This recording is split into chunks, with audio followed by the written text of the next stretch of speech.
Hello everyone, it's Ellie.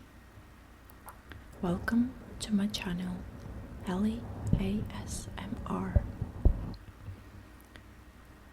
Today I will be reading for you from the book called The Prophet, written by Khalil Gibran.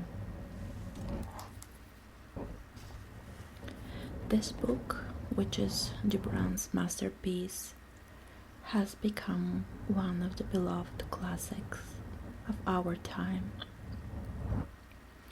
Published in 1923, it has been translated into more than 20 languages, and the American editions alone have sold more than 9 million copies.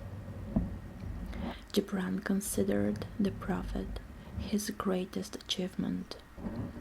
He said, "I think I've never been without the Prophet since I first conceived the book back in Mount Lebanon. It seems to have been a part of me. I kept the manuscript 4 years before I delivered it over to my publisher because I wanted to be sure, I wanted to be very sure that every word of it was the very best I had to offer." I got this book from my Reiki Masters when I was finishing my Reiki Masters course a few years back.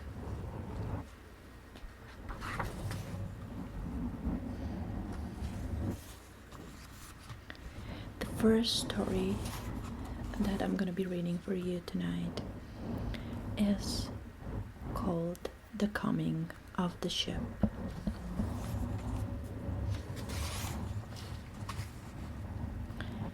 Al-Mustafa, the chosen and the beloved, who was at dawn into his own day, had waited 12 years in the city of Orpheus for his ship that was to return and bear him back to the isle of his birth. And in the 12th year, on the 7th day of Elul, the month of reaping, he climbed the hill without the city walls and looked seaward, and he beheld his ship coming with the mist. Then the gates of his heart were flung open, and his joy flew far over the sea.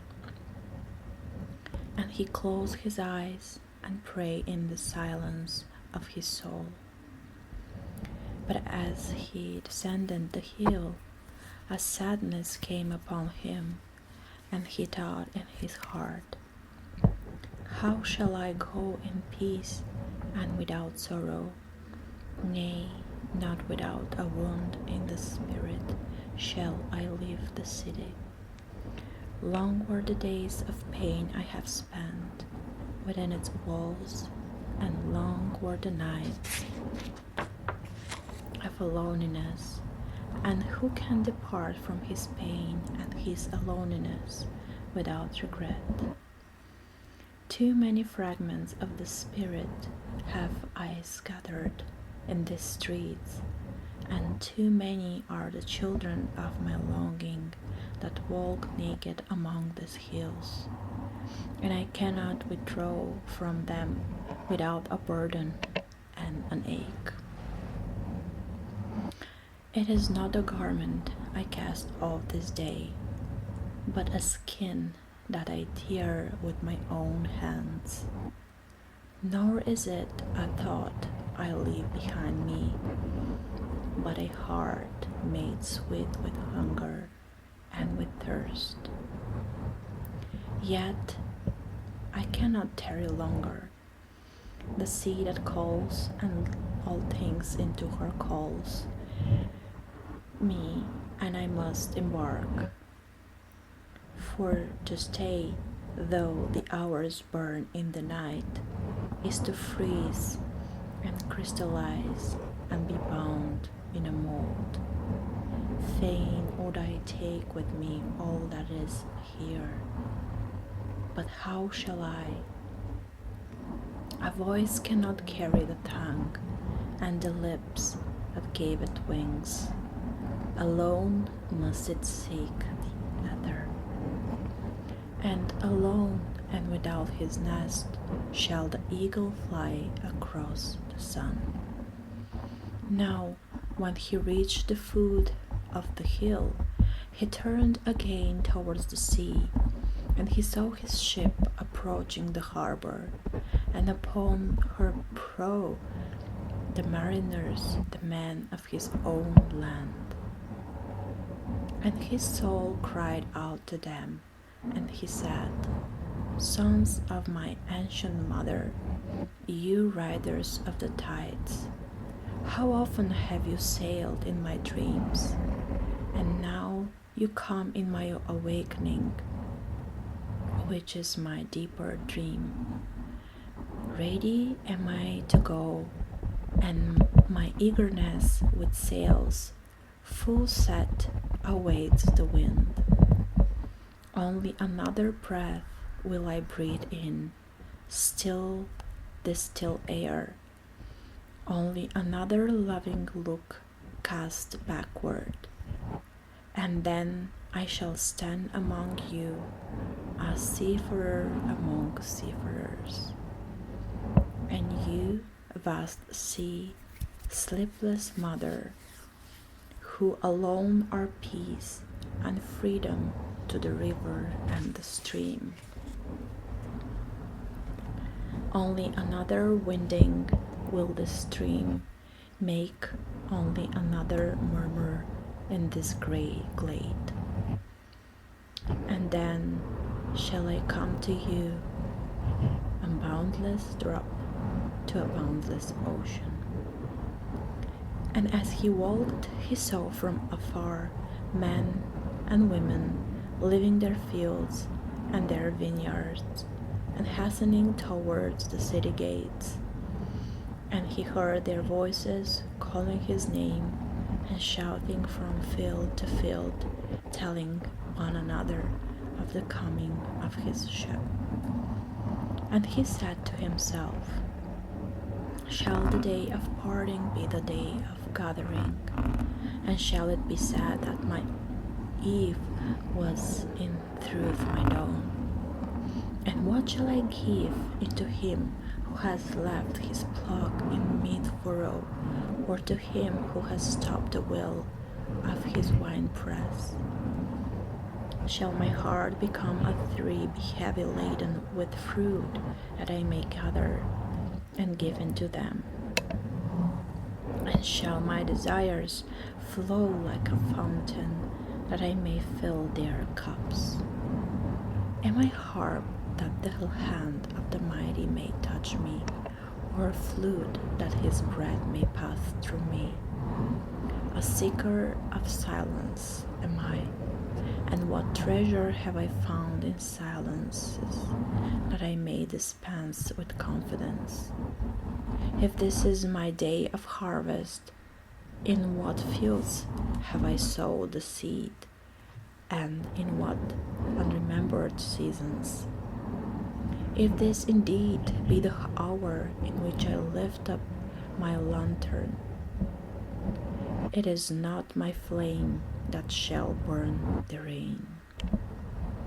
Empty and dark shall I raise my lantern, and the guardian of the night shall fill it with oil, and he shall light it also. These things he said in words, but much in his heart remained unsaid, for he himself could not speak his deeper secret.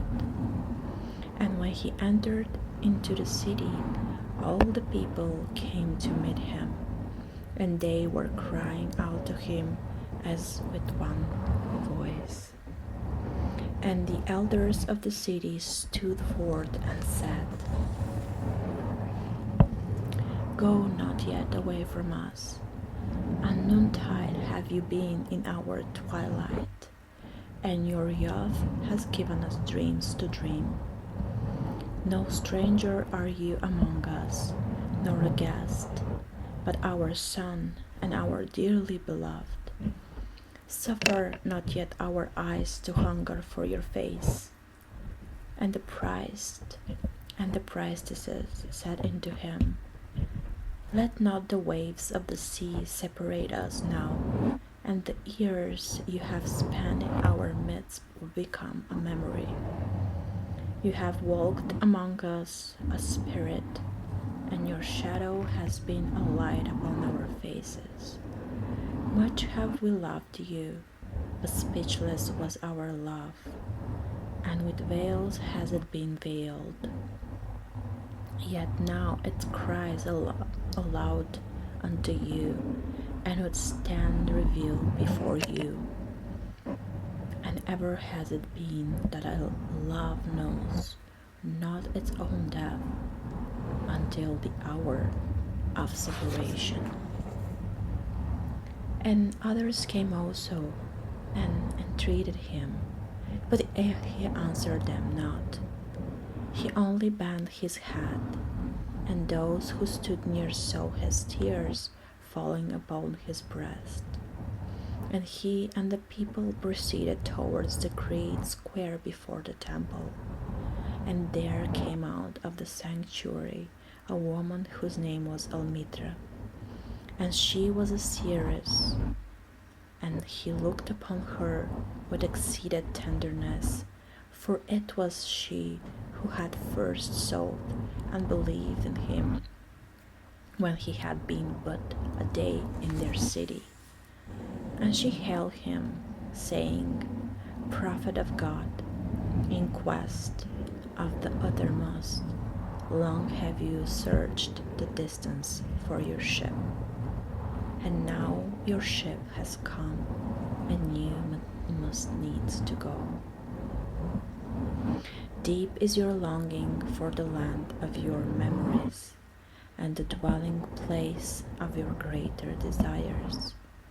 And our love would not bind you, nor our needs hold you.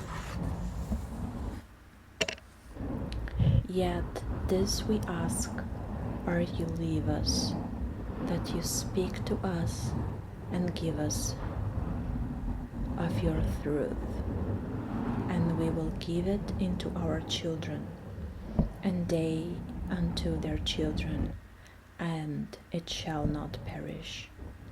In your aloneness you have watched with our days, and in your wakefulness you have listened to the weeping and the laughter of our sleep. Now, therefore, disclose us to ourselves, and tell us all that has been shown you of that which is between birth and death. And he answered, People of Orphalus, of what can I speak, save of that which is even now moving within your souls?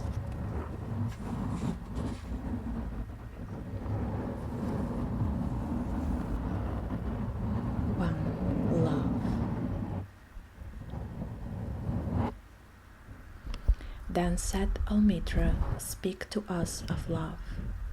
And he raised his head and looked upon the people, and there fell a stillness upon them. And with a great voice he said, When love beckons to you, follow him, though his ways are hard and steep. And when his wings enfold you, yield to him, though the sword hidden among his pinions may wound you. And when he speaks to you, believe in him, although his voice may shatter your dreams, as the north wind lays waste the garden. For even as love crowns you, so shall he crucify you. Even as he is for your growth, so is he for your pruning. Even as he ascends to your hate and carries curses, your tenderest branches that quiver in the sun. So shall he descend to your roots and shake them in their clinging to the earth. Like sheaves of corn he gathers you in unto himself. He threshes you to make you naked. He sifts you to free you from your husks. He grinds you to whiteness. He kneads you until you are pliant, and then he assigns you to his sacred fire that you may become sacred bread for God's sacred feast. All these things shall love do unto you, that you may know the secrets of your heart, and in that knowledge become a fragment of life's heart. But if in your fear you would seek only love's peace and love's pleasure, then it is better for you that you cover your nakedness and pass out of love's threshing floor into the seasonless world, where you shall laugh, but not all of your laughter, and weep, but not all of your tears.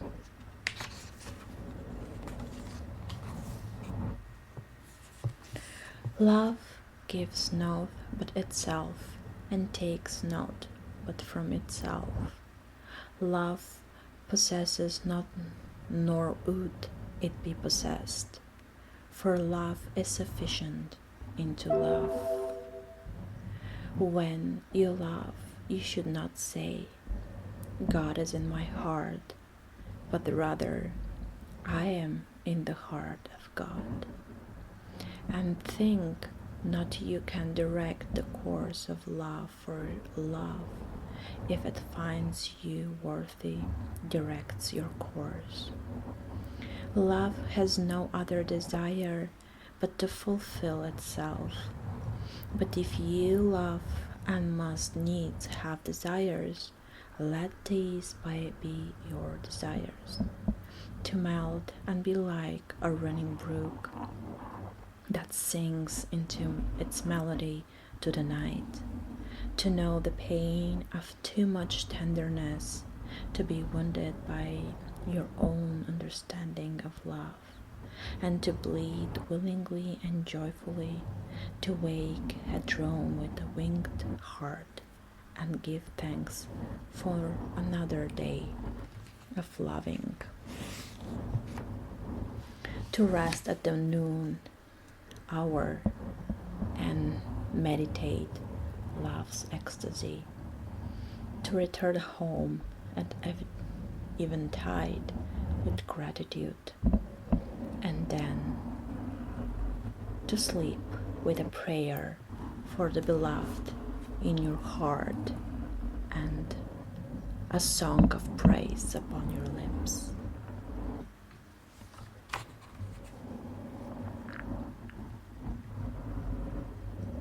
Marriage. Then Omitra spoke again and said, And what of marriage, Master?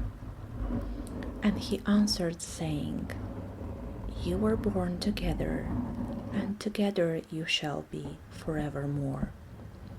You shall be together when the white wings of death scatter your days. Oh, you shall be together even in the silent memory of God. But let there be spaces in your togetherness, and let the winds of the heavens dance between you. Love one another, but make not a bond of love. Let it rather be a moving sea between the shores of your souls.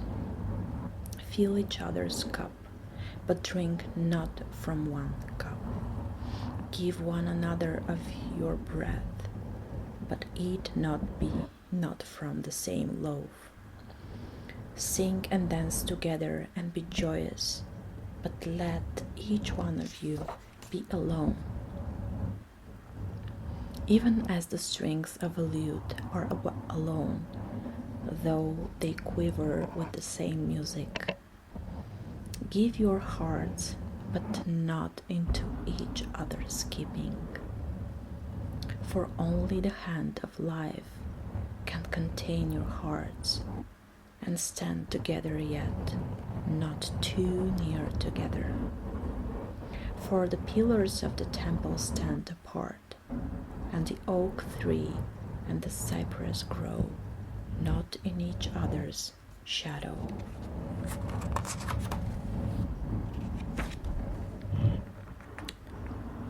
Children. And a woman who held the babe against her bosom said, "Speak to us of children." And he said, "Your children are not your children. They are the sons and daughters of life's longing for itself. They come through you, but not from you. And though they are with you, yet they belong not to you. You may give them your love, but not your thoughts, for they have their own thoughts. You may house their bodies, but not their souls, for their souls dwell in the house of tomorrow, which you cannot visit, not even in your dreams.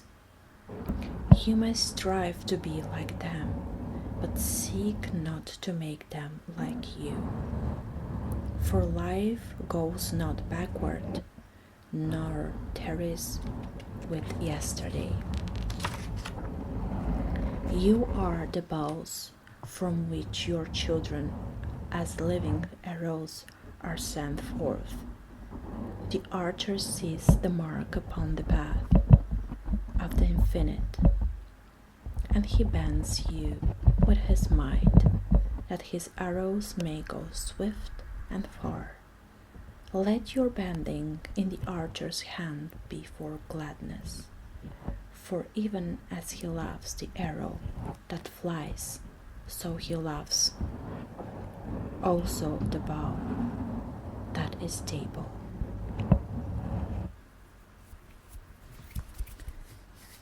Giving. Then said a rich man, "Speak to us of giving." And he answered, "You give but little when you give of your possessions.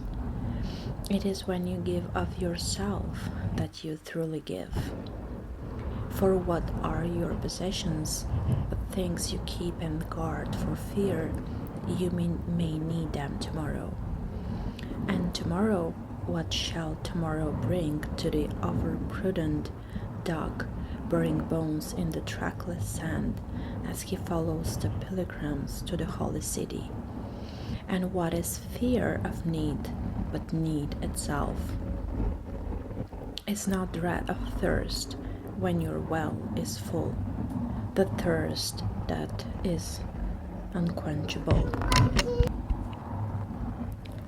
There are those who give little of the much which they have, and they give it for recognition, and their hidden desire makes their gifts unwholesome. And there are those who have little and give it all.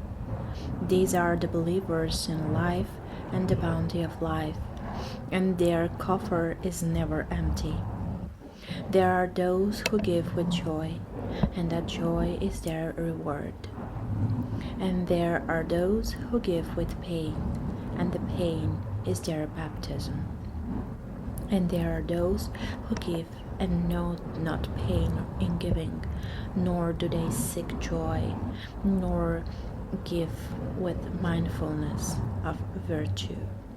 They give as in yonder valley the mitral patratus breathes its fragrance into space. Through the hands of such as these God speaks, and from behind their eyes he smiles upon the earth. It is well to give when asked, but it is better to give unasked through understanding. And to the open-handed, the search for one who shall receive is joy greater than giving. And is there aught you would withhold? All you have shall someday be given. Therefore, give now, that the season of giving may be yours, and not your inheritors. You often say, I would give, but only to the deserving. The trees in your orchard say not so, nor the flocks in your pasture.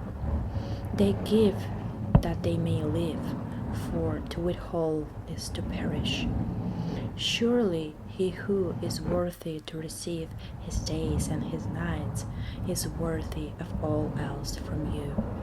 And he who has deserved to drink from the ocean of life deserves to fill his cup from your little stream.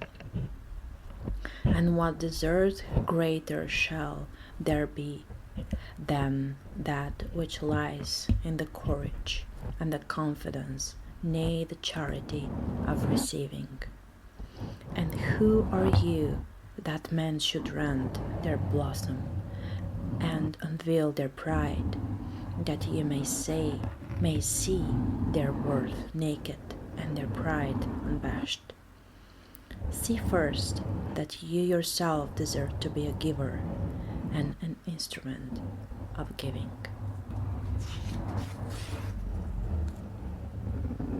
For in truth it is life that gives unto life, while you, who deem yourself a giver, are but a witness. And you receivers, and you are all receivers, assume no weight of gratitude, lest you lay a yoke upon yourself and upon him who gives. Rather rise together with the giver on his gifts as on wings. For to be over-mindful of your death is to doubt his generosity, who says, the free-hearted earth for mother and God for father. Eating and drinking. Then an old man, a keeper of an inn, said, Speak to us of eating and drinking.